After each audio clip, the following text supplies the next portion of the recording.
Well, thank you so much for helping my project. I was wondering if we could start off by you saying a little bit about yourself.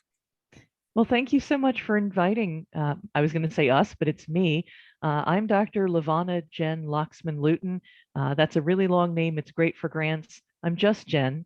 I am the director of a planetarium outreach program. We travel with a 25-foot planetarium that can traditionally seat about 45 people, although post-pandemic, we're taking it easy and we're doing slightly smaller crowds.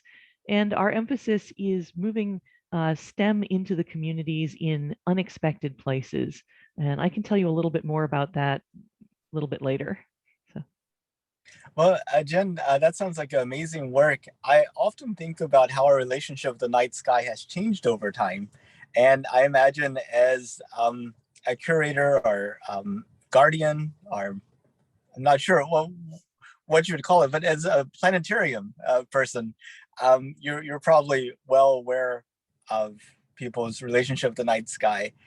I mean, used to, people didn't have phones, there wasn't like natural lighting, and they would just sit outside and look at the sky and think, what's out there, what's going on, make up stories and things like that. But it's been my experience that now with city lights and with TV and with cell phones, that's not really a common pastime like it once was.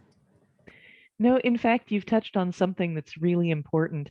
I have a friend who's a social anthropologist, and they love to point out that when people as a whole lost the ability to see the sky, they lost a great deal of their magic. We've taken our view of the mysterious above, and we've completely turned it off. And now we sort of look at our phones, look inward, look at our countries, look at smaller things. So it's almost like we're missing the forest for the trees, as it were. We're very preoccupied by our own personal situations, our national situations, our global situations, and we forget that there's so much more out there, that our story doesn't begin and end just in this one small sphere, the Earth. While it's very important and it's very unique, we're just one in an incalculable number of other spheres. And all of this is our future. It's inviting us, but most people don't even see it. They've never seen the true night sky. So you definitely lose some of the mystery and some of the magic. And I think you also lose that reminder that there's more out there, more to the everyday. Do you see any trends that might actually help reverse this? Well, I think I was going to say, I don't want to put all of the emphasis on new commercial space development, because there are two things. It's almost a bittersweet in my mind, uh, because people have become so accustomed to media produced really spectacular shows about science fiction and science fact, that sometimes the reality finds it hard to compete. On the other hand, with the new ventures between NASA and commercial space exploration and our partners with other countries, we're starting to see more access to space. It's becoming more attainable and reachable. I mean, we just, without naming lots of names, I mean, we had a commercial space partner launch some so-called space tourists. I don't like that term. They launched some citizen people, regular people, into space just a few days ago. And the headlines have made a great deal about one young woman who was the breadwinner for her family working at a fast food restaurant, and now she's an astronaut. She went into space. And while that's a sensational headline, and it is fantastic that she was able to do that, I think it's things like that that start to do a disservice, because if you can't find the spectacular angle, if you can't unfortunately have some sort of a crisis or an accident that focuses people's attention, it's still being lost in the background. And I think we need to find more ways to desensationalize it and make it part of the everyday fabric where people are aware that it's accessible to them. And I don't know how that's going to work. I think we're going to go through a blurry time where it's we're so used to being distracted by other things, maybe we aren't excited by it unless something sensational happens. So we'll see. I think we still have room to grow, and there might be some surprising things that happen. We just don't know how that's going to play out yet. And so, can you talk about a little bit about your journey, about what got you into hosting a planetarium? Well, I'm kind of odd. My stepfather was a professor of computer science before it was called computer science. In fact, it was called marketing information systems. And he started the computer science program at a small college in Georgia many years ago. So I was really lucky. I had access to STEM related materials, computer science, before most people did. This opened up a whole world of possibilities and fascination with things that were science and geeky. I was the school nerd and whatnot. I started working in a planetarium in Utah about 35 years ago, and that just started the journey. It took me across the ocean, so I have dual citizenship, and I spent the last 17 years over in the UK. I worked on some planetarium outreach work there. And then when we came back to the States, the pandemic hit, and we had about 2 years to think about how do we bring what we learned in the UK over here. The project that I was doing in the UK was very interesting because, unlike the United States, in Scotland, if you want to go to university or college, your first degree is free, 100% free. Hmm. Not only is it free, but you also are given an allowance so that you don't have to work a full time job and try and juggle going to school. But in certain areas, there was a very low uptake of this. I'd call it a privilege, having been raised in the States. And so we were trying to find out, why is this? And what we found is that there were some generationally transmitted ideas, ideas within communities that said certain things were not for people who came from those communities. These communities could easily be boiled down to socioeconomic demographics, but what they were is people, people who lived in villages and areas that had traditional craft skills, coal mining, and shipbuilding, the original steel plants. All of that industry was gone. And now we had several generations that were very benefits dependent, so dependent on government support, and still very proud of the heritage of we were these craft builders, but there was no outlet for that. So in many cases, the parents actually dissuaded children. I have a friend, and he grew up in a village of about 900 persons in an area that was heavily coal mining in Scotland. And when he was young, he went on a children's television show that would be something like the American Sesame Street. And he won well, maybe a little older, more like Electric Company. I don't know if you remember that. And he won a computer. He loved his computer. He learned to program, and his parents, they were intelligent. They weren't incredibly book educated, and they were from a very small community, would say, "What are you going to do when you grow up?" And he would say, "I'm going to work with computers."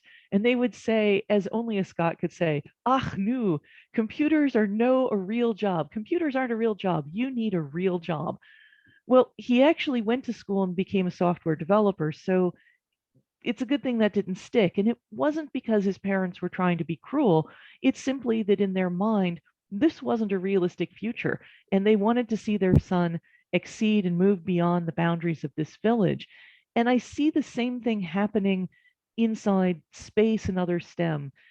So one of the reasons that we do this project is we're trying to find ways to inject the possibility of now, what's actually happening now, back to the caregivers, to the parents, to other people in the community, so that when young people go to school and they learn about STEM science or space science and they come home excited, their parents are supportive. And even if they're not, completely understanding it, they realize that this isn't a pipe dream. So they don't say to them, "No, you're from this community, or you're a certain color, or you're a socioeconomic anything.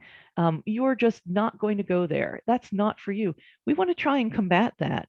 So that's where I got into the planetarium world. Really, really sunk my teeth into it and said, this is a great way to make a difference, because the message we bring is hope. We have a brighter future. There are possibilities. This is happening now. Our children, our generation space. And it's not something that needs to be sensationalized. It's something that needs to be made ubiquitous so that it's an actual real-time thing. You could choose to have an entry-level job in a fast food restaurant. You could have an entry-level job in a machine shop. You could have an entry-level job in the space industry, and those options should be available. And there should be no stigma depending on which one you choose, but they should all be available. So it's a little bit of a long roundabout from, how did you get into the planetariums and why? And I guess this is where we'll connect it back to here. We found that this program worked in Scotland, that we started bringing the space travel dome. In fact, in there it was called the Space Time Dome. So it's a portable dome out to communities where science wasn't expected. And we found that we were able to penetrate communities because we brought something in a non intimidating way. And when I came back to the States, I said, how do we duplicate this? How do we try and bring this program back post pandemic where people have been locked up and separated and bring people together again and try and get this message out to the communities? So we've just started up about 4 months ago, and we're doing North Florida, South Georgia, and down to the Space Coast. And so far, the response has really been pretty tremendous. So I don't know. I sort of rambled and went around in circles. So if you have any questions, throw them back and we can clarify. Well, I guess when the kids first see this, oh, I presume it's kids. What age group is it?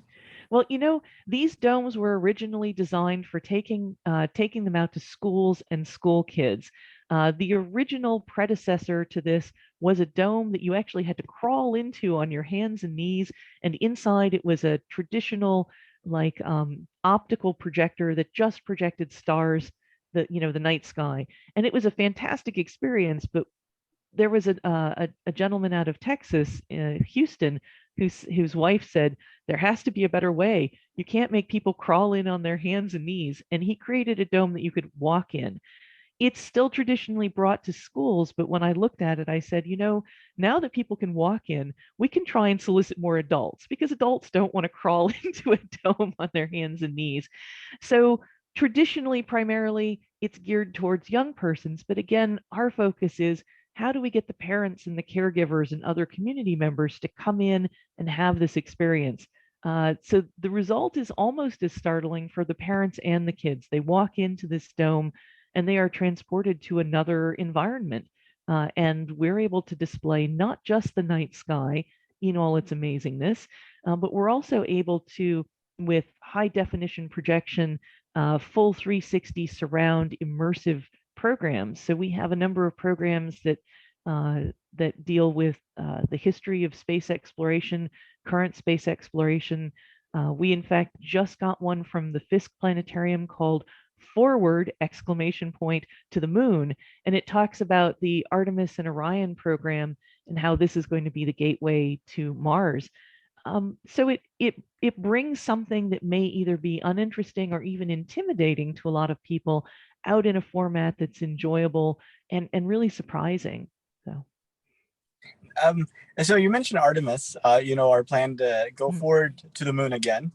Um, let's see. Uh, I guess, when did you find out about Artemis? That's a really good question. I think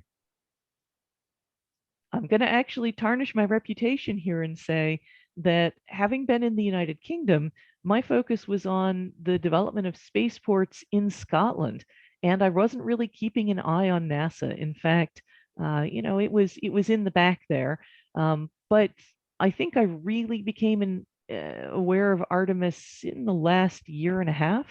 And then, especially since moving our facility to Florida, we're really about an hour and 40 minutes away from Kennedy. So in fact, we were down there visiting their facility just about 3 weeks ago and seeing it out for one of the wet tests on the pad. Well, actually, Artemis is the program, and the rocket is the space launch system, and of course, Orion little capsule on top. I guess bigger, but still little. You look at this and you go, "Holy smoke, this is real," and it's tremendous. But my awareness of it was for working in space education was actually a little bit slow out of the gate, just because I was in a different country and we were focused on a different aspect of commercial space exploration. So, Um, my original plan with this project was to do all the interviews in person with random people that I meet. mm, And February of 2020, right after I started the project, I was actually in Edinburgh at the Scottish Museum. And I got oh, to interview a couple there in front of like an Apollo model, which it's kind of neat. But they didn't know about it either. So it's like, yeah. Well, Scotland is really, they were very excited about being considered for the United Kingdom as commercial spaceports. In fact, they're developing two of them way up in the top of Scotland, which will be fantastic for inserting rockets into polar orbits. And they're looking at a third one that would be for new launch systems, similar to what Richard Branson's done with his Virgin Galactic, where you can actually launch something from a carrier plane, like bring it up to a high altitude. And that's in the south of Scotland. But I think also when Tim Peake went up to the space station, there was a great deal of focus there because there was national identity. So a lot of the school kids were really focused on, we have a British astronaut that's up in space. I think um, I'm almost wondering, am I going to get in trouble professionally if I say that they're still in development with the SLS, the Space Launch System, and the Artemis program was put back slightly because of the pandemic. So maybe there hasn't been as much fanfare. They're waiting to make sure everything works before they get all the, pull out all the bells and whistles and say, everybody watch, everybody watch. We don't want to, I imagine that they don't want to have a sensational disaster on television for their first couple of launches. I mean, they are rolling it out right now, and they're going to do this next wet dress rehearsal. And if it goes, hopefully they're going to launch it in August. And I'm really not even aware of how much media coverage is planned. You don't hear a lot about it. You hear more about Blue Origin going up.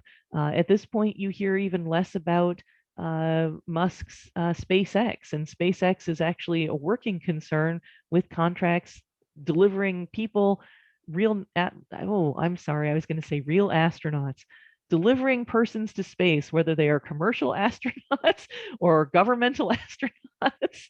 Um, and that's another thing. Maybe we shouldn't go there. What is a real astronaut? Again, one of those issues that we need to iron out if we intend to make space accessible to everyone. How do we remove those stigmas about who is a real astronaut? What is a real space program? What is a real space flight? Um, and this is a big learning curve for everyone.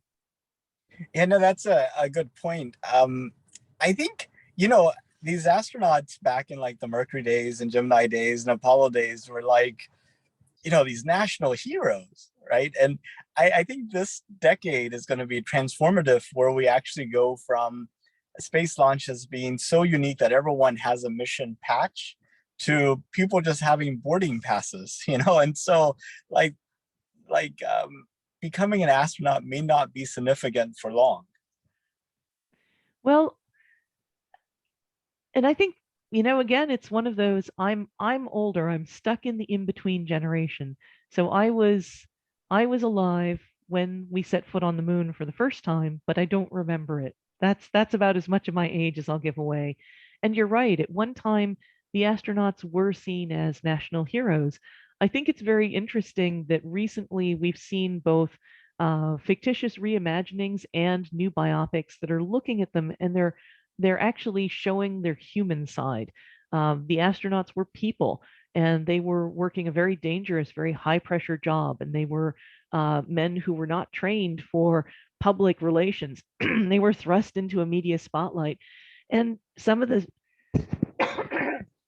excuse me, some of the shows paint some, sometimes unflattering pictures of some of the behaviors that went on, things that may have been more acceptable in the 50s and 60s, and behaviors that would have never been acceptable, but were kind of overlooked because these men were doing something that was at the time incredibly, incredibly dangerous. I mean, there is still an aspect of danger to space travel, but I think we know more now, and our technology and our modeling technology is better. So I do believe it has lowered the risk. But it would be nice to say, if you asked someone what they did, I'm a truck driver. Well, I'm a rocket driver. I mean, at this point, we're either moving things on the ground or we're moving things to space, and it would be very nice to see that. There is a darker side to this, and since we're talking about all of it, there is a possibility that we may see the exploitation of people in a way that would be more expendable.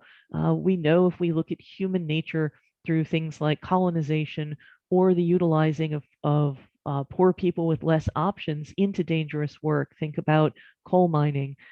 Think about entry into the lower ranks of the military. It may be that if the space travel becomes ubiquitous, it's still going to have elements of danger. Once you leave the protection of planet Earth, you're subject to your equipment keeping you alive. If it fails, or your environment fails, or any number of things go wrong, you will not live very long. And it may unfortunately be that if we start exploiting the moon and uh, asteroids for mining and minerals and things like that, that the people who are going to be going up there are in fact not going to be heroes, but are going to be a new class of workers that are willing to large numbers of workers that are willing to put themselves in harm's way because perhaps they think it's their only option, or perhaps it's a potentially lucrative option. You might think about many of the people who went of their own free will in pioneer days out to the Wild West in search of gold, or later in search of oil. I mean, they were willing to travel into unknown areas without a whole lot of background support to try and tap into this potential wealth. So, there is a part to this that, once the excitement wears off and it becomes another commercial machine, that there may not be a nice side. And I think we need to be aware of that and be very careful of that. I just wonder what could be done to prevent that, because essentially we're talking about human nature, and kind of these the powerful always seems to feel like they should be able to do whatever they want, and there's people who don't feel like they have much power to push back. Um, I don't know. The first thing that comes to mind is education. We need to be sure that we create a society, and in fact an entire world, where every person has the ability to develop to their fullest potential.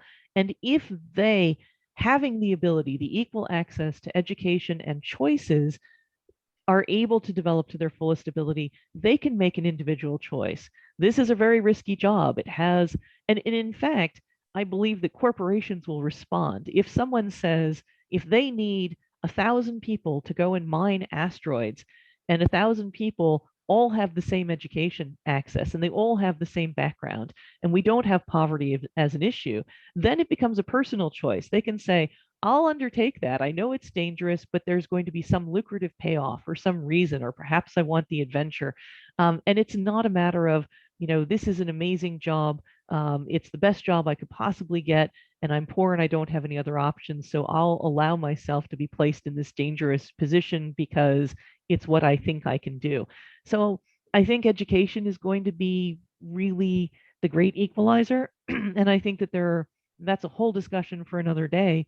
But I think that there are many places inside our country here, inside other countries I've lived in, across the entire world, where we could do better. We could definitely do better. And I think maybe that's going to be the way that we're going to keep large space corporations from exploiting people, and just making sure that it's a choice to go out and have that adventure, and not just like a last option. so talking about having that adventure, if it was safe and affordable, would you take a trip to space? I don't know. Um, I'm getting older. I mean, obviously, we've seen William Shatner go up, and I think, no offense, Mr. Shatner, he's a little more portly than I am, and a few years older than I am. Um, I I think that I would like, at this point, the spaces are so limited that I would like to leave that space for someone who has more ability to to take their experience and use it to change the world. If I went up, it would be for personal gratification. And certainly it would be fun. Um, but I think right now, because it's such a precious thing, that I would actually rather pass and let someone like the young lady who went up just a few days ago go. I mean, her mission is to try and see that more women, more young persons, and more minorities are represented. So I'll take a pass. If all of a sudden something happened and it was just like getting a boarding pass, maybe. But right now we'll let somebody else who can really benefit from it take the ride. I just took a peek at the time, and we're already con I can, significantly past half past the hour. Oh, I knew our conversation would extend, so I just closed off this one last question. Where do you see humanity in 200 years? that's going to be a hard question. I hope that humanity outgrows its troubled adolescence. We are still a very young species, and we are going through growing pains. We have wars, we have poverty, we have diseases, we have corporate greed, we have people becoming very self centered. And I think a lot of that is through personal technology. I am hoping that if we can make it through that and turn our eyes back towards space, turn our eyes outwards, and see that there is a bright future. Even if we never become uh, a species that's able to live on other planets, I think the idea of looking outwards, looking beyond, means that we'll have to see the world as one, as a unified human species working together. Um, and the sad truth is that if we don't get through these turbulent times, there's a very real chance that we are actually going to destroy the environment that we work in, live in, or dependent on. Um, we won't destroy the world. Even if an asteroid hits the world, it's not going to destroy the Earth as we know it, but it will certainly not be a bright future for us if we don't make those changes. I hope for the bright future, but I think we need to be aware that the reality is if we don't make the changes, it's not going to be a bright future for humanity. So Well, Jen, thank you so much for your time, and I really appreciate you participating in my project. great. Well, thank you so much. It's been a privilege, and I look forward to seeing the end result when Artemis launches. Thank you. Have a good day. All right. Bye.